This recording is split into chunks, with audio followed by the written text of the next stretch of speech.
বিসমিল্লাহির রহমানির রহিম। প্রিয় এলাকাবাসী ও প্রিয় দেশবাসী এবং বিদেশে অবস্থানরত প্রিয় ভাই বোনেরা, আসসালামু আলাইকুম। সম্মানিত সুধীয় প্রিয় দেশবাসী, আপনারা দেখতে পাচ্ছেন যে আমি এখন রয়েছি পাবনা জেলার ঐতিহ্যবাহী কাশীনাথপুর রসুনহাটে। আপনারা জানেন যে কাশীনাথপুর আশেপাশের মানুষের আয়ের প্রধান হচ্ছিল কৃষি, অর্থাৎ কৃষি স্বনির্ভরশীল এই এলাকাটিতে কৃষকেরা মাঠে বিভিন্ন ধরনের ফসল তুলে সেই সকল অর্থকারী ফসলগুলো হাটে নিয়ে এসে বিক্রি করেন এবং তাদের জীবন জীবিকা নির্বাহ করেন। শুধু তাই নয়, এই হাট থেকে পরিবহন খাতে এই রসুন বাংলাদেশের বিভিন্ন প্রান্তে গিয়ে তাদের চাহিদা সম্পূর্ণ করছে। আজকে আমরা জানবো কৃষকের কাছে সরাসরি যে আজকে কাশীনাথপুর হাটে রসুনের সর্বোচ্চ পাইকারি বাজার কত আছে। আসসালামু আলাইকুম কাকা, আজকে রসুনের সর্বোচ্চ পাইকারি বাজার কত আছে?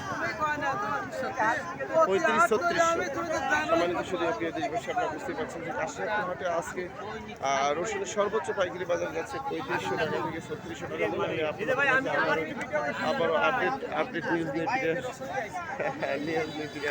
আসলাম।